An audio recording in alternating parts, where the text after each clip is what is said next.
I think about him every day. He in his 20s, he had the problems, and just I mean, God, I put him in rehab so many times. For years, fans of Pawn Stars only knew two. Everyone who has ever flipped past a History Channel on a slow weeknight knows the faces of Pawn Stars. Rick Harrison, sharp, quick with numbers, the man who somehow always seems to know exactly what a rusted rifle or a signed baseball is worth before the seller even finishes their sentence. Corey Harrison, his son, known to millions simply as Big Hoss, the good-natured deal closer who grew up on camera in front of an audience most people his age could only dream of. And Chum Lee, the shop's unofficial mascot, the guy who somehow turned goofy enthusiasm into one of reality television's most recognizable personalities. For a decade and a half, that trio, along with Rick's father, the old man, in the earlier seasons, represented the Harrison family to the world. Millions of viewers tuned in every week to watch them haggle over old coins, vintage motorcycles, or memorabilia, and the occasional genuine national treasure someone had been storing in a garage for 30 years. The show made gold and silver pawn shop in Las Vegas into a tourist destination, turned a small family business into a media franchise, and made Pawn Stars one of the signature hits of the network that aired it. But there was another son, a name that almost never came up in interviews, never appeared in a single episode, and wasn't part of the story the public thought it knew about this family. His name was Adam Harrison, and for most of his life, he stayed almost entirely out of view. Not because anyone was hiding a secret, but because that's simply how his life unfolded. While his brother became a television fixture, Adam worked, struggled, and lived far from any spotlight, carrying something the cameras never captured and the public never had any reason to suspect. When word broke that he had died, that near-total absence from public life became, briefly, its own kind of story. A famous last name attached to a sudden, unexplained death is exactly the kind of vacuum the internet rushes to fill. And fill it did. With theories about locked garages, hidden fortunes, and secrets nobody could quite name, but everybody seemed sure existed. None of it turned out to be true. The real explanation was far less mysterious and far more painful than anything anyone speculated about online, and it's a story that says less about a famous television family than it does about a crisis quietly moving through households that have nothing to do with fame at all. To understand who Adam Harrison actually was, you have to go back further than Pawn Stars, further than the History Channel deal, further than the moment Rick Harrison's shop became a household name. Adam was Rick's second child, born to Rick and his first wife, Kim. His older brother, Corey, would eventually become the on-screen partner millions of viewers watched grow from a young shop employee into an experienced dealmaker. Years later, after Rick remarried, he had a third son, Jake, with his second wife, Tracy. 3 sons in total carried the Harrison name, but only one of them ever became a fixture of the show that made their family famous. Long before any of that fame arrived, Adam reportedly spent time working behind the scenes at Gold and Silver Pawn Shop. This wasn't a man who appeared briefly and then vanished from the family business. By several accounts, he was part of the shop's daily operations before Pawn Stars premiered in 2009 and turned the store into a landmark. He did the unglamorous, ordinary work that keeps any small business running. The kind of work nobody puts in a highlight reel. The kind that never earns applause from a studio audience because there isn't one. When the cameras eventually did arrive, they went to Rick and to Corey. Adam stayed where he'd always been, president of the family, absent from the broadcast. Growing up as one of the sons of a man who ran one of the busiest pawn shops on the Las Vegas Strip wasn't a conventional childhood by any measure. Rick has spoken over the years about how demanding that environment was, how the shop essentially became part of raising his children alongside him, a family business that doubled as a way of life, built on hustle, negotiation, and a grind that never really let up.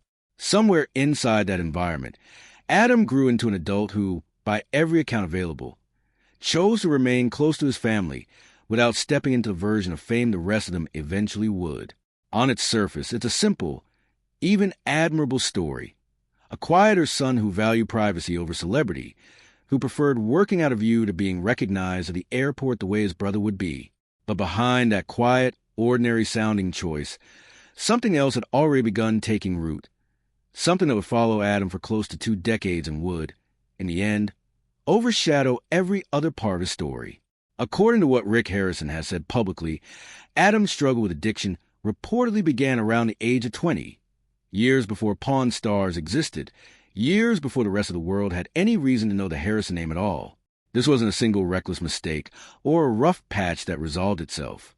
It was, by Rick's own description, a long and exhausting pattern that repeated itself over and over. Treatment, a period of stability, a relapse, and then the cycle beginning again. It's a pattern that plays out in an enormous number of families across the country, most of whom never make headlines and never have a reason to. For years, that struggle stayed almost entirely private, hidden not through some elaborate effort at secrecy, but simply because it was a family matter playing out far from any camera. While Rick and Corey spent their days negotiating for rare coins and antique firearms in front of a national television audience, Adam was fighting something that no amount of money could simply resolve.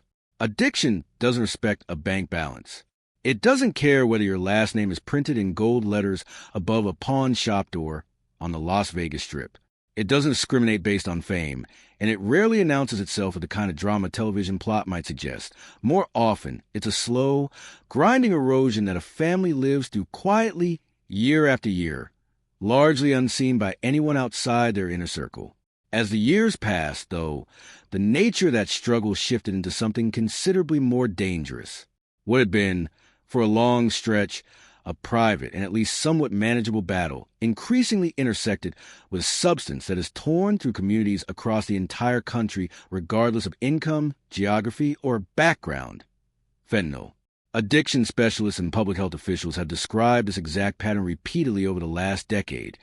Someone manages to survive years of struggle with one substance, only for fentanyl to enter the picture, either mixed unknowingly into something else or sought out directly, and the entire risk calculation changes overnight.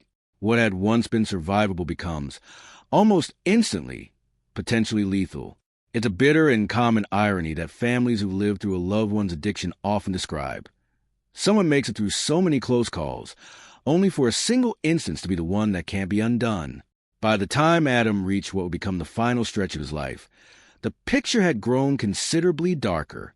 Reports indicate he had spent time incarcerated before eventually moving into a guest house in the Las Vegas area, a smaller, more private space situated on a property that also included a main residence and another home nearby.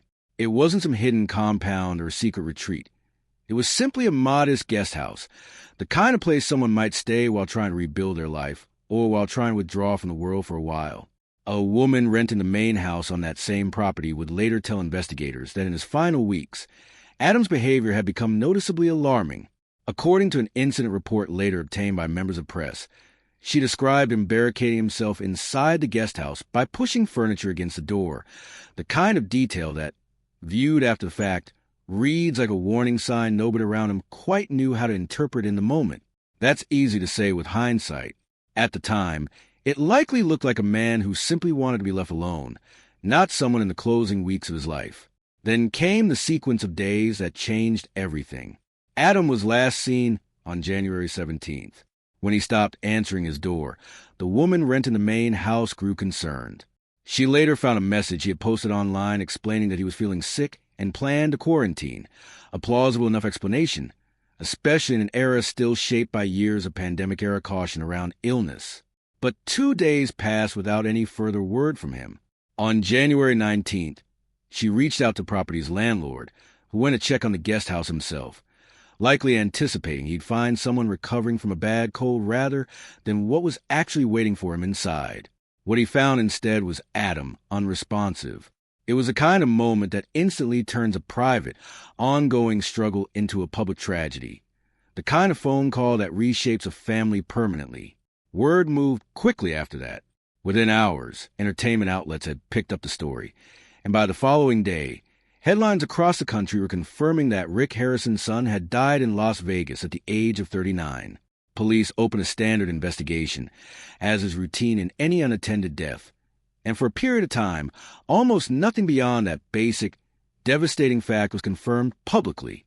That gap, the space between the first headlines and any official confirmation of cause, is exactly where speculation tends to grow fastest. When a private family doesn't immediately share every detail of a loss, particularly a family that had spent years quietly shielding one of its members from the kind of scrutiny the rest of them lived under constantly. People tend to fill the silence themselves. And in this case, that silence got filled with talk of locked garages, hidden treasures, and secret second lives, a far more cinematic explanation than what was actually happening, which was a father and a family still absorbing the details of a devastating loss alongside the rest of the public. It's worth pausing on why that particular rumor took the shape it did. This is, after all, a family whose entire public identity is built around appraising the hidden value of objects, old guns, forgotten heirlooms, storage units nobody had opened in decades. It's not hard to see why the internet's imagination jumped straight to a garage full of secrets. It fit the brand. It fit the kind of twist ending true crime content thrives on. The only problem was that none of it was true, and no one, not police, not the coroner's office, not a single member of the Harrison family, ever confirmed any part of it. Weeks after Adam's death, the Clark County Coroner's Office in Nevada released its official findings. The cause of death was fentanyl and methamphetamine toxicity. His manner of death was ruled an accident, not a homicide, not a suicide, but a tragic and increasingly common outcome in a country still in the grip of an opioid crisis that shows little sign of slowing down. Rick Harrison later confirmed to the press that fentanyl had taken his son's life, and he didn't hide his frustration about the broader epidemic behind it.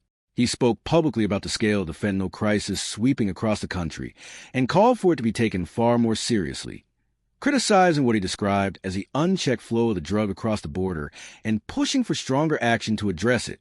It's worth sitting with just how potent this particular substance is. Fentanyl is so powerful that an amount smaller than a few grains of salt can be fatal, depending on a person's size and tolerance. It makes no distinction between a person struggling anonymously and a person whose last name happens to be printed above a well-known pawn shop on the Las Vegas Strip. For a family whose public identity revolves entirely around determining what things are worth, the real story behind this loss had nothing to do with objects at all. There was no item hidden in a garage, no secret room, no rumored stash of anything that could explain what happened. Only the coroner's report could explain it. And what it described was a story that plays out in households across the country far more often than most people realize. Adam wasn't an outlier or some unusual, isolated case. Fentanyl remains one of the primary drivers of the broader overdose crisis in the United States, even as national overdose deaths began declining somewhat starting in 2024 after years of steady increases.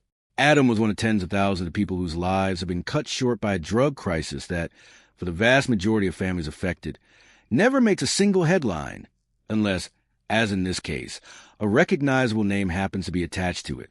When the news of Adam's death became public, tributes began arriving from every direction. Rick shared a photograph of himself with his son, writing that Adam would always remain in his heart. Corey posted an old childhood photo of the two of them together, with a caption carrying the kind of plain, unpolished honesty that only real grief produces. Even public figures with no direct connection to the family, including Donald Trump Jr., left a comment offering condolences on Rick's post, a small but telling reminder of just how far this story traveled beyond Las Vegas, beyond the world of pawn shops and cable television. Fans flooded the comments as well, and a striking number of them admitted they had no idea Rick Harrison even had another son. That's an unusual kind of grief to witness from a distance. People mourning someone they'd never known existed until the exact moment they learned he was gone. In its own way, it said everything about how deliberately private Adam's life had remained, and how thoroughly his family had shielded him from the specific kind of tension that had defined the rest of them for over a decade. Rick didn't stop at mourning publicly, either.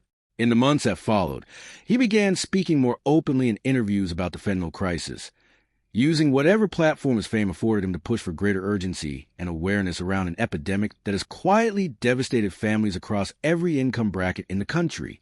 For a man whose career has been built on appraising and selling other people's stories and possessions, Rick chose, in this instance, to use his own family's pain in the hope that another parent somewhere might recognize the warning signs sooner than he did. In 2025, Rick also confirmed that Pawn Stars was no longer under contract with the History Channel and had entered what he described as an indefinite hiatus, a detail that added an unexpected layer to this entire story. The show that had spent more than 15 years bringing this family into millions of living rooms every week quietly stepped back around the same period, leaving Rick and Corey to navigate both their grief and their day-to-day lives largely outside the format that had made them recognizable in the first place.